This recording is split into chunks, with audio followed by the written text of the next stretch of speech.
Padre nos creó y el Hijo nos redimió.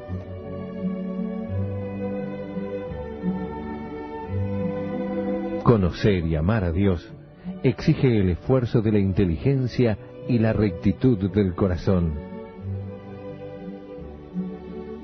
Teología para Todos, un curso de religión multimedia.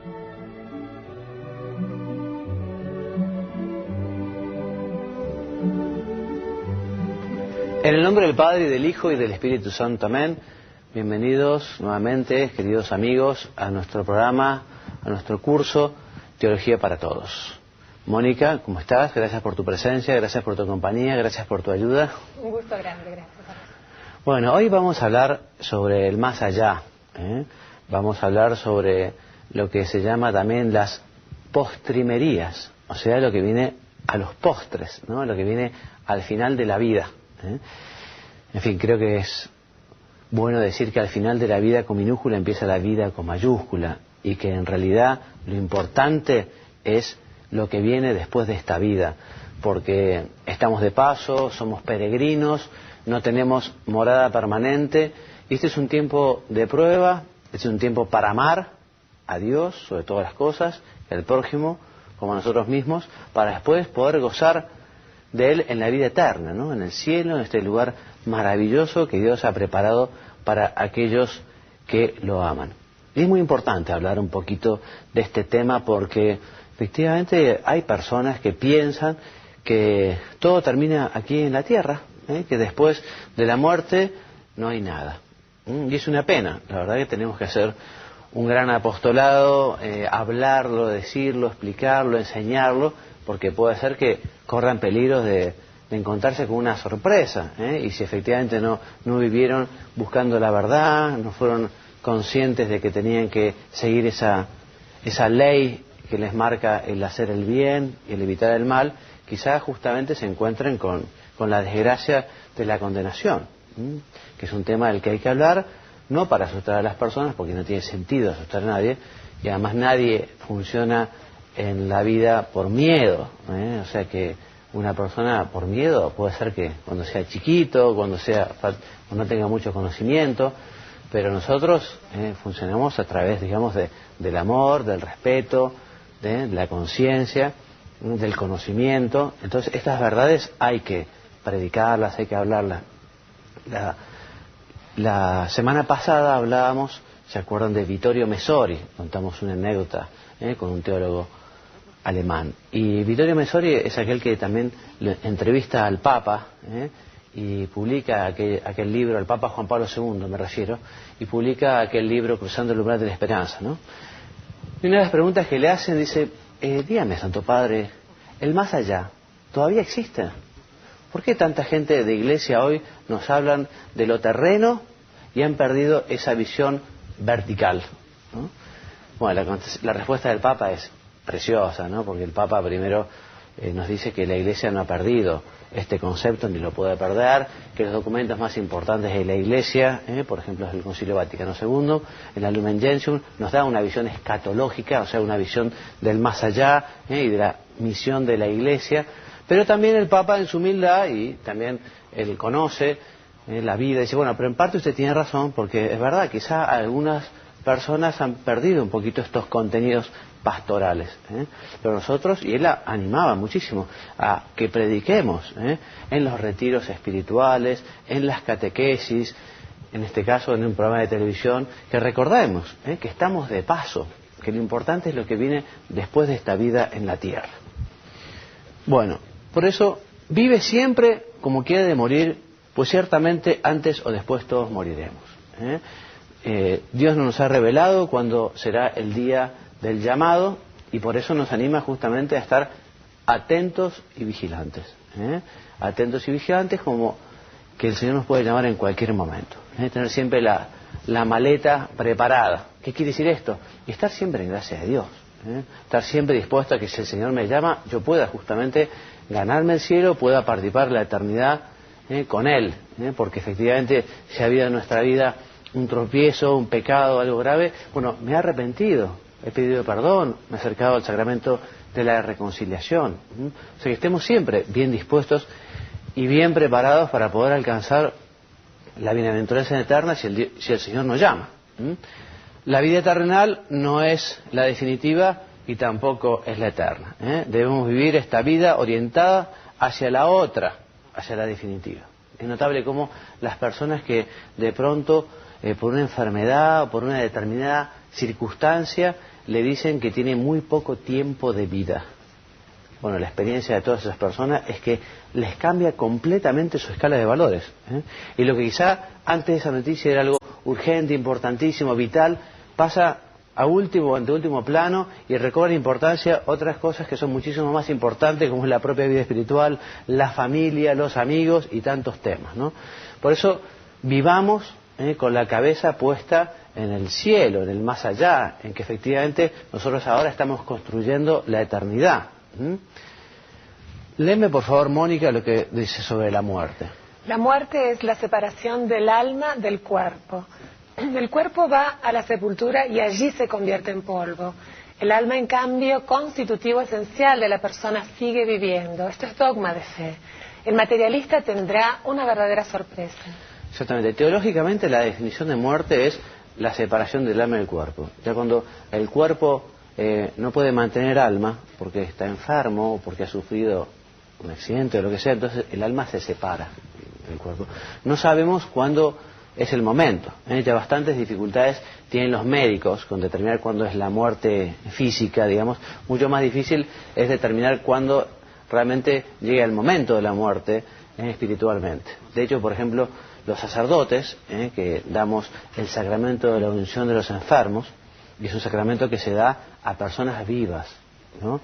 Pero como justamente no se sabe cuándo es el momento de la separación, entonces se nos recomienda que hasta 2 horas después del presunto fallecimiento de esa persona podemos darle, es conveniente darle la unción de los enfermos. Bueno, ¿cuándo es el momento de la muerte? Difícil es determinarlo. Me acuerdo, yo viví un tiempo una residencia universitaria y allí vivía también un psiquiatra, un médico que falleció, un hombre joven, que estaba leyendo un texto, un libro de una psicóloga o psiquiatra norteamericana, que como son los norteamericanos para estas cosas muy prácticos, hizo una serie de encuestas a mucha gente que estuvo a punto de morir o que murió pero volvió, ¿no? Y los testimonios de estas personas son bastante impresionantes, ¿no? Como efectivamente tenían una visión extrasensorial, por ejemplo, y que ellos se veían en la altura y veían su cuerpo y la gente, un accidente, por ejemplo, o que vieron una luz, o que vieron un llamado, o que, en fin. O sea que estas personas evidentemente han quedado particularmente marcadas por esa visión, ¿no? El mismo, yo pertenezco al Opus Dei y nuestro fundador, San José María Escrivá de Balaguer, estuvo a punto de morir, tuvo un ataque por un problema de su diabetes, y cuenta él que cuando volvió en sí mismo, bueno, Dios le mostró toda su vida como si fuera una película. Cosa que es muy factible que Dios lo haga también con mucha gente, ¿no? Como diciendo, bueno, esta es tu vida. ¿Qué me decís de tu vida? ¿No? Es como el buen pastor que sale a buscar a la oveja, también dice, bueno, esta es tu vida, y como que da la posibilidad, digo yo, en este caso, un santo varón, pero a muchos hombres decir, bueno, me arrepiento también de mis pecados, de mis faltas. Quizá alguno conozca la anécdota del santo cura de Ars, de aquella buena mujer que le fue a pedir consuelo porque su marido se había suicidado, ¿no? Y el sacerdote le dijo, bueno, mirá, entre el puente y el río está la misericordia de Dios, ¿no? Como diciendo, bueno, que también Dios puede permitir en esos últimos instantes de la vida el arrepentimiento final, ¿no? El arrepentimiento que le lleve justamente a la posibilidad de acceder a la bienaventuranza eterna del cielo. O sea que todos hemos de morir. Nos guste o no nos guste, puede ser que alguno se rebele y no esté dispuesto, pero aunque no esté muy dispuesto, la muerte llega para todos. Y es bueno justamente que nos preparemos para este momento, porque inmediatamente después, en el juicio particular, se decidirá nuestra suerte eterna. Y es el examen más importante de toda la vida, porque digamos, es lo único importante, el paso a la bienaventuranza eterna, la eternidad, o el cielo, o al purgatorio ya veremos, o a la condenación eterna. Muy bien. Entonces, el infierno, perdón el dibujito si es un poco fuerte, es el conjunto de todos los males, sin mezcla de bien alguno. Y no es que Dios mande el infierno, es que el hombre libremente ha hecho la opción. Es el hombre el que opta vivir de espaldas a Dios. Es el hombre el que elige libremente no obedecerlo. Eso es bueno saberlo. La existencia del infierno es dogma de fe. El programa pasado decíamos lo que era un dogma, ¿no? Cuando la Iglesia se manifiesta de un modo solemne sobre una determinada verdad revelada. Bueno, además, pocos temas se tratan tanto en la Biblia como en el Nuevo Testamento, en Jesucristo, para hablar del infierno. O sea que los textos bíblicos son innumerables sobre esta verdad de fe. Está definida en el Concilio IV de Letrán, y al respecto, si me lees, Mónica, lo que dice la Congregación para la Doctrina de la Fe. Dice, aunque la palabra fuego sea solo una imagen, debe ser tratada con todo respeto. Claro, porque el infierno no es un lugar, porque las almas no ocupan lugar, son espíritu, ¿no? Entonces, el infierno no es un lugar, el infierno es un estado. Entonces, hay un sufrimiento, también a modo de fuego, no se sabe bien cómo es, pero que efectivamente es tremendamente doloroso. De todas maneras, el mayor dolor de la persona que está condenada es el estar apartado de Dios, el saber que uno vive una eternidad apartada de Dios, odiándose a sí mismo, a los demás demonios y a todos los que tienen alrededor. Así que el infierno es un tema complicado, que evidentemente nosotros no nos moveremos por miedo al infierno, nos moveremos por amor a Dios, pero este dato hay que saberlo. Y es bueno decirlo porque la posibilidad existe. Bien, el que peca mortalmente y muere sin arrepentirse de sus pecados se va al infierno. Si uno se arrepiente, en fin, podrá conseguir quizá llegar al cielo pasando por el purgatorio, pero si no hay arrepentimiento, entonces hay condenación. El infierno es la negación del amor y el fracaso en esa libertad. El infierno es la condenación eterna. Es para siempre, para siempre, para siempre, para siempre. El infierno, allí no hay posibilidad ya de arrepentirse. No hay posibilidad de arrepentirse. Bueno, todo un tema que el cual vamos a enunciar nomás es la cuestión del mal, ¿no? Dice, bueno, y algunos dicen, bueno, si existe Dios, ¿por qué existe el mal? ¿No? ¿Por qué existe la guerra? ¿Por qué existe la pobreza? ¿Por qué existe la enfermedad? Es un tema difícil, yo les invito a que profundicen el tema, vamos a esbozarlo nomás ahora. Pero el mal está muy relacionado al tema de la libertad, porque Dios ha dado este don enorme a los hombres de la libertad, y los hombres hemos abusado de la libertad. Y justamente por ese abuso de la libertad, como consecuencia, es la existencia del mal. Dios no quiere el mal, Dios quiere el bien. Pero da la libertad para que los hombres puedan salvarse, para que puedan ir al cielo, y los hombres muchas veces, haciendo un mal uso de esa libertad, hacen las cosas mal, y generan la guerra, la pobreza, en fin. Desde el primer momento, con el primer pecado de Adán y Eva, ya la vida empezó a ser mucho más difícil, y Dios se los dijo a Adán y Eva, ¿no? Ella parirás con dolor, y a Adán, que el trabajo lo haría con el sudor de su frente, perdieron los dones preternaturales, y a partir de allí todo costaría esfuerzo. Y todo eso debido a ese mal uso de la libertad. Y a partir de allí, lo que tenemos en la actualidad. Entonces el mal es un misterio, en primer lugar, ¿no? Es un misterio, o sea que es difícil poder explicarlo en su totalidad. Supera el entendimiento humano. El mal es la carencia de un bien debido. Si me lees, Mónica, dice Santo Tomás que el mal no es cualquier carencia de bien, sino la carencia de un bien propio de una determinada criatura. Muy bien. Y si Dios impidiera a los hombres hacer el mal, violentaría la libertad.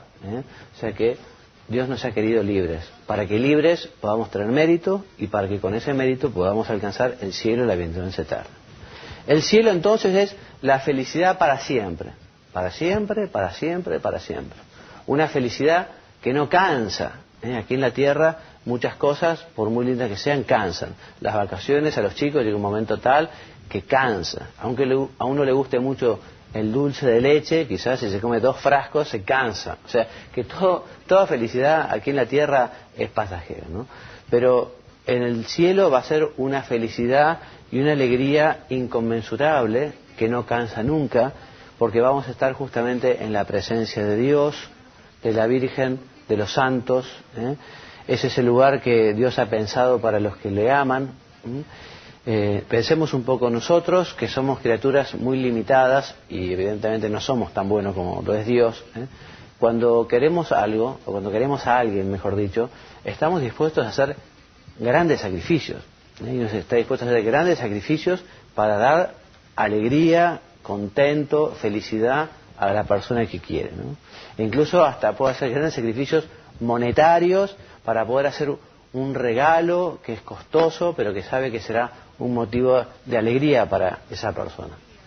Bueno, si nosotros que somos hombres y que por lo tanto no somos como Dios, perdón, cuando queremos a alguien podemos hacer tantos sacrificios. ¿Qué no hará Dios? ¿Qué no hará Dios por las personas que quiere? ¿Qué no hará Dios? O sea que vale la pena pensar en el premio, vale la pena pensar en el cielo. No es egoísmo. Sobre todo si uno dice, bueno, yo voy a estar una eternidad con mi Padre Dios que tanto me quiere, tanto me quiere. Y si uno todavía no ha conseguido percibir el amor de Dios, es bueno que procure conocerlo más a Dios y buscarlo para así darse cuenta el amor enorme que tiene Dios por cada uno de nosotros.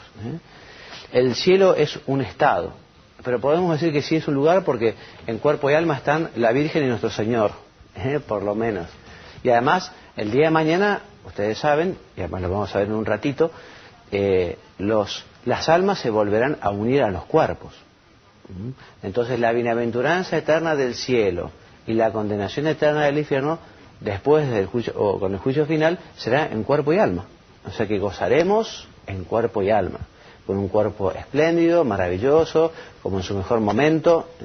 En cambio el cuerpo de los condenados será un cuerpo, digamos, lleno de ignominia, en fin, y será muy triste. Pero la felicidad, al final, será también en cuerpo y alma. San Pablo nos dice, ni ojo vio, ni oído oyó, ni ha concebido jamás corazón humano la felicidad que Dios tiene preparada para los que le aman. O sea que nuestra imaginación siempre se quedará corta, se quedará corta con lo magnífico, lo bello, lo extraordinario que es el cielo. La única felicidad completa, verdadera y definitiva está en el cielo, y la salvación eterna es el problema más importante que el hombre debe resolver en esta vida. Es lo más importante. Porque si no hemos alcanzado la bienaventuranza eterna, la vida ha sido un fracaso. Ya dice la Escritura, ¿de qué le sirve al hombre ganar todo el mundo si pierde su alma? ¿De qué le sirve? Si vanidad de vanidades y todo es vanidad, por más que uno amontone bienes, oro, plata, riquezas, nos dice la Escritura, y va citando, princesas, vino, y va citando lo que eran las riquezas de aquel entonces. ¿Pero para qué? Si todo aquello es como el viento que lleva la basura, va y viene. Lo importante es lo que podamos nosotros cosechar, por decirlo de alguna manera, para la eternidad. A los chiquitos en la catequesis uno le puede decir que uno para el cielo tiene como una cuenta corriente, uno puede decir, ¿no? Y bueno, y todas las cosas que uno va haciendo buenas, efectivamente Dios las tiene en cuenta, para que después, cuando las ponga en la balanza, haya muchas cosas buenas. Quizá esto es un ejemplo muy infantil, ¿no? Pero también pensemos, ¿no? Bueno, ¿cuántas cosas buenas estoy haciendo yo? ¿Cuáles son las manifestaciones concretas de amor a Dios y amor al prójimo que estoy haciendo yo? A veces hemos escuchado, yo he escuchado una vez que los Boy Scouts dicen, bueno, una acción buena, diaria, por lo menos, ¿no? Bueno, y nosotros estamos haciendo todos los días acciones buenas. Hagamos nuestro examen de conciencia y pensemos, ¿qué he hecho yo hoy de bueno por los demás? ¿Qué he hecho yo para manifestarle a Dios mi amor, mi cariño? ¿Cómo lo estoy obedeciendo? ¿Cómo es mi oración? ¿Cuánto lo tengo presente? ¿Cuándo lo tengo en cuenta? Porque efectivamente estamos hechos para la eternidad, para la vida eterna. ¿Qué nos dice Mónica, por favor, si me puedes leer el Concilio Vaticano II? Advierte, los que inculpablemente desconocen el Evangelio de Cristo y su Iglesia, pero se esfuerzan por cumplir con su conciencia, pueden conseguir la salvación eterna. Exactamente. O sea que efectivamente aquellos que sigan el dictado de su conciencia y también procuren buscar siempre la verdad y hacer el bien, alcanzarán el cielo. Por más que quizá no hayan conocido el mensaje de Cristo, no hayan conocido el mensaje de la Iglesia. También esto es importante afirmarlo, todos y cada uno tenemos en nuestras manos los medios necesarios para alcanzar nuestra salvación. Porque Dios no pide imposibles. En el Concilio de Trento, saliendo a responder los errores de Martín Lutero, que por ejemplo decía que era imposible el cumplimiento de algunos mandamientos de la ley de Dios, que el hombre estaba corrompido de tal manera después del pecado original que no podía vivir la castidad o la pureza. En fin, el Concilio de Trento sale a decir claramente que Dios no pide imposible, que todos los mandamientos se pueden cumplir y que además Dios nos da todos los elementos para poder responderle siempre que sí. Dios nunca va a permitir que una tentación sea mayor a nuestras fuerzas. Muy bien, léeme por favor esta diapositiva, Mónica. La divina providencia indica la soberanía, la supervisión o el conjunto de acciones de Dios que ayudan a los hombres a buscar su fin último. O sea que es el gobierno de Dios en la creación, la providencia, ¿no? Algunos dicen, bueno, pero ¿y cómo puede ser que si Dios sabe todo, yo sigo siendo libre para condenarme o para salvarme? Si Dios ya sabe si yo me condeno o Dios ya sabe si yo me salvo, ¿cómo puede ser? Sí, es verdad, Dios sabe, porque en Dios no hay tiempo, Dios es eterno y tiene todo en presente, toda nuestra vida y toda la historia de la humanidad la tiene en presente. Pero, es un misterio, comprender la divina providencia divina, ¿no? Pero a su vez, Dios deja en libertad a esos hombres, a esas personas, para que obren y justamente su premio o su condenación será acorde a cómo vivieron esa vida. O sea que Dios es providente, pero Dios da la libertad a los hombres. Entonces nosotros recibiremos según cómo hemos usado, aprovechado este don de la libertad. Bien. Dios quiere que todos los hombres se salven, a todos les da la gracia. Nadie se condena sin culpa. La oración bien hecha y la devoción a María son prenda de salvación eterna. O sea que yo les recomiendo vivamente la devoción a la Virgen Santísima. Prenda de vida eterna quiere decir que quien le tenga devoción a la Virgen María seguramente alcanzará el camino al cielo.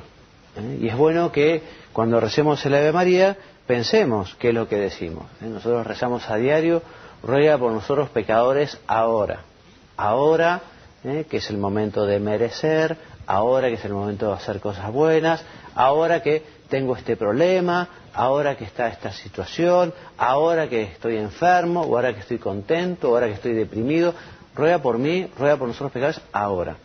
Pero ruega por nosotros pecadores en la hora de nuestra muerte, para que efectivamente la Virgen nos tome de la mano y nos lleve a encontrarnos con el Señor, nos lleve a encontrarnos con Jesús, a ese Jesús que hemos ido buscando, que estamos buscando y que hemos encontrado en la Eucaristía, en la oración, en los demás, en los más necesitados. Evidentemente, el día que el Señor nos llame, la Virgen nos llevará y encontrarse con el Señor será poder dar un abrazo fraterno, feliz de poder llegar a destino, feliz de poder estar con Dios. Así que tengamos en la cabeza estas ideas, ¿no? Y vivamos con estos propósitos, ¿no? Porque a veces la vida a uno le lleva con un ritmo, con un acelere, de forma tal que uno se olvida de los temas importantes, ¿no? Entonces, por eso qué bueno que es la oración, la reflexión, el examen de conciencia, los retiros, que son tiempos más largos de meditación y que uno justamente le llevan a meditar todos estos temas. Importantísimo. ¿Qué es el purgatorio? Entonces, el purgatorio es el sufrimiento de las almas que tienen que limpiarse para entrar en el cielo. Un santo comparaba el purgatorio como a la actitud de una madre que tiene un niño, que antes de presentárselo a sus amigas, lo que hace, si se ha hecho encima, es limpiarlo, bañarlo, perfumarlo, cambiarle los pañales, y después que ya el niño está hecho un sol, entonces ya se lo muestra a sus amigas, ¿no? Bueno, nosotros al cielo no podemos entrar con nuestro traje de bodas manchado. Entonces, por eso, si tenemos pecados que no son graves, si tenemos pecados veniales, pasaremos un tiempo purificándonos, un tiempo hasta que el alma quede perfectamente limpia. Nosotros podemos colaborar, lo saben, por este misterio de la comunión de los santos, podemos colaborar en acortarles el tiempo de la prueba a las almas del purgatorio. Por eso recemos por ellas, ofrezcamos sufragios, la misa, oración, ofrezcamos también esta invitación que nos hace la Iglesia para ofrecer determinadas obras que están premiadas con la indulgencia, ¿no? Ofrezcamos las indulgencias. Bueno, su existencia es dogma de fe, y San Pablo nos indica que hay que purificarse más allá de la muerte. El cielo y el infierno no acabarán porque son eternos, ni en el cielo es posible pecar, lo hemos dicho, ni en el infierno es posible arrepentirse. Jesucristo habló del fin del mundo, lo que no sabemos es cuándo será. Entonces vendrá la resurrección de todos los muertos y el juicio final de todos los hombres. O sea, hay un juicio particular inmediatamente después de la muerte, y hay un juicio final público para todos, en el cual se mostrará especialmente lo que es la misericordia divina, la justicia de Dios. Y la resurrección de los muertos, que es dogma de fe, está definido en el Concilio de Letrán. La resurrección no tiene nada que ver con la reencarnación del hinduismo o del budismo. Bueno, hasta aquí nuestra clase. Hoy ha sido un tema muy interesante. Les animo a pensar en estos temas, a profundizar también.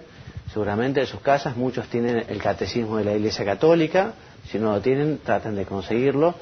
Siendo el catecismo muy profundo, también es muy claro, y estos temas están muy bien tratados, ¿no? Para leerlos, para pensarlos, para meditarlos, y después ver un poquito qué tal nuestra vida, cara al más allá, cara a la eternidad. Con la Virgen Santísima, entonces, le pedimos especialmente su cuidado, su protección, y le rezamos, como decíamos hace un ratito, ruega por nosotros pecadores ahora, pero ruega por nosotros pecadores en la hora de nuestra muerte. Bueno, y me despido entonces enviándoles la bendición. Si Dios quiere, será hasta el próximo programa. Que Dios los bendiga y los haga muy santos. Amén. Muchas gracias.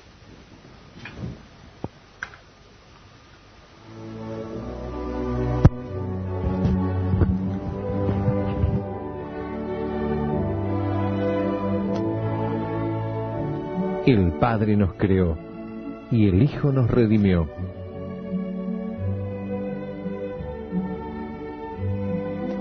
Conocer y amar a Dios exige el esfuerzo de la inteligencia y la rectitud del corazón. Teología para todos. Un curso de religión multimedia.